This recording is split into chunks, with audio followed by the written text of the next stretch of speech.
The laughter of a crowded room can be the loudest sound in the world. But what about the silence that follows when the spotlight fades?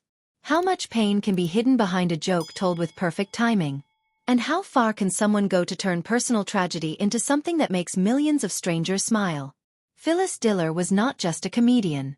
She was a phenomenon, a woman who turned herself into a caricature of chaos.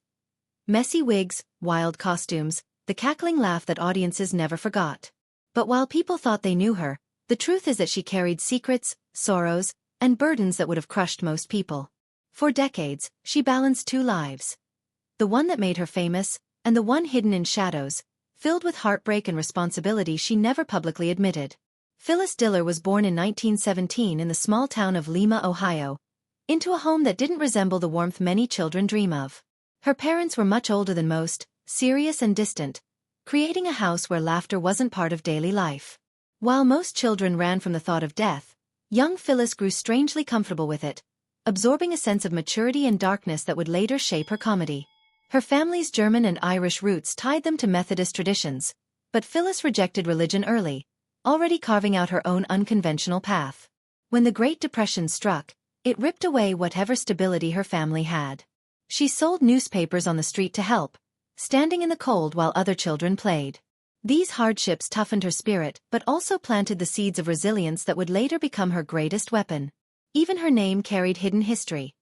The family surname was originally Triber, changed long before her birth, something Phyllis would only uncover later in life. Her childhood was lonely, and in that loneliness, she created stories. Funny ones, sad ones, stories that kept her company. She found comfort in music, and by the age of 10, she showed an extraordinary gift for piano. Her talent earned her a place at the Sherwood Music Conservatory in Chicago, a prestigious school where she played professionally in her early 20s. But no matter how skilled she became, she always felt she could never outshine her teachers.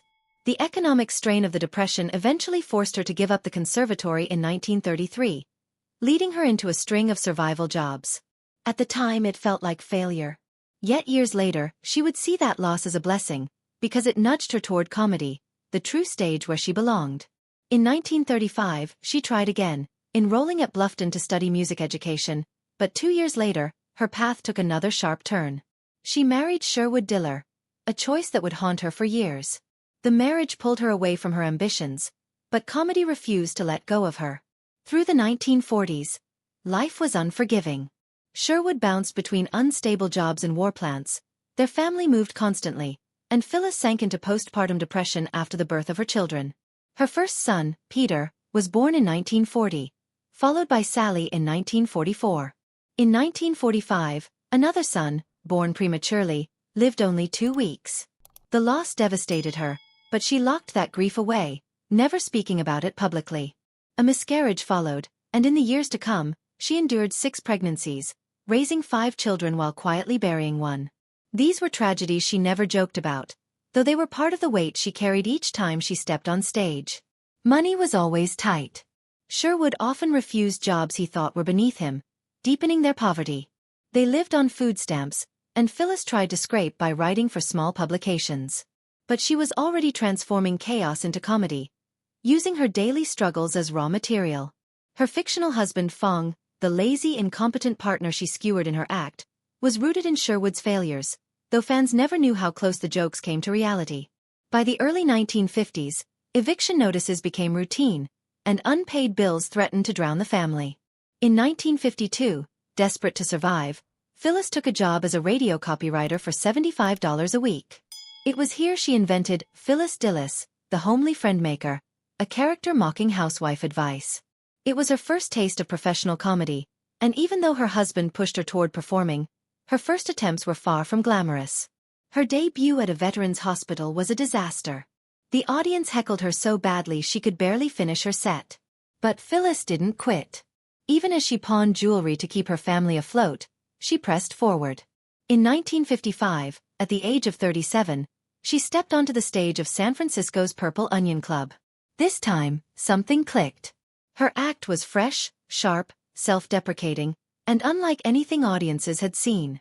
She mocked her own looks, her poor cooking, her chaotic family, and people loved it. The performance turned into an 89-week run. Inspired by a self-help book that encouraged following your dreams, she finally left behind her role as a full-time housewife and committed fully to comedy. By 1956, she had perfected her outrageous stage look, towering wigs, garish makeup, outlandish clothes, and the ever-present cigarette holder. Everything about her screamed absurdity, and audiences couldn't get enough.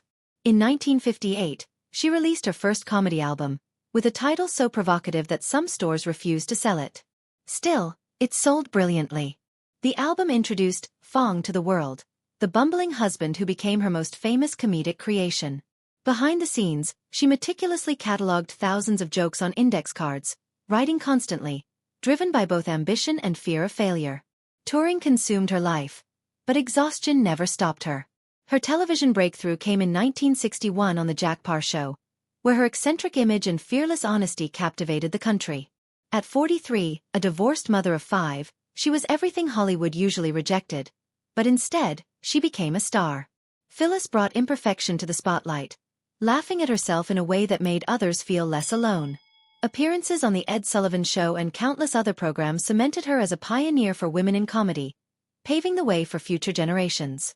In 1966, she starred in her first sitcom, The Pruitts of Southampton. The series flopped, but even in failure, Phyllis stood out.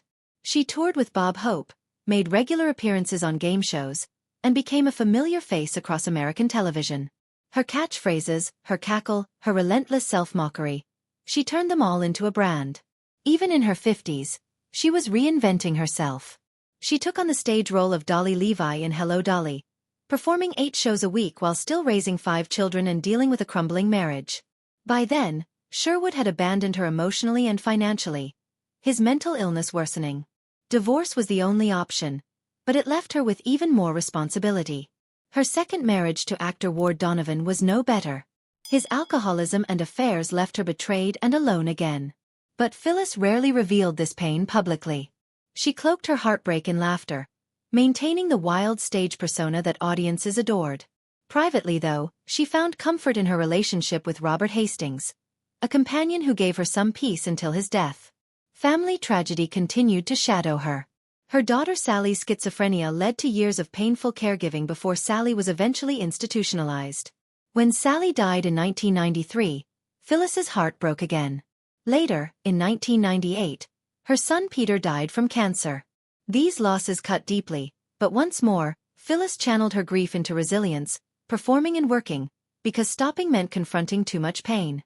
Even as her body failed her, heart failure in 1997, a pacemaker in 1999, chronic pain in her later years, she kept making people laugh. In 1984, she made headlines by openly talking about her plastic surgeries in a home video, breaking taboos about aging and vanity. She turned cosmetic procedures into comedy, showing a kind of honesty rarely seen in Hollywood. Her stage persona extended into business too. At 68, she launched a line of wigs and costumes, embraced by drag performers and the LGBTQ+ community who saw in her a kindred spirit of boldness and flamboyance. In her later years, she continued to act, lend her voice to animated films, and fill her home with paintings she created herself. Even when injuries and health issues kept her from performing, she never stopped creating. She had lived through the loss of 4 of her 6 children, countless heartbreaks, and financial ruin, but she never gave up her spark. Phyllis Diller passed away in 2012 at the age of 95. She died peacefully, but the story she left behind was not peaceful. It was one of endurance, creativity, and defiance. She proved that humor could rise from suffering, that imperfection could be power, and that resilience could be disguised as a laugh.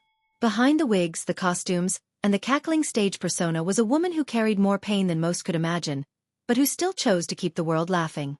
Her legacy is more than her punchlines. It's the reminder that comedy can come from the darkest places, that laughter can be both armor and medicine.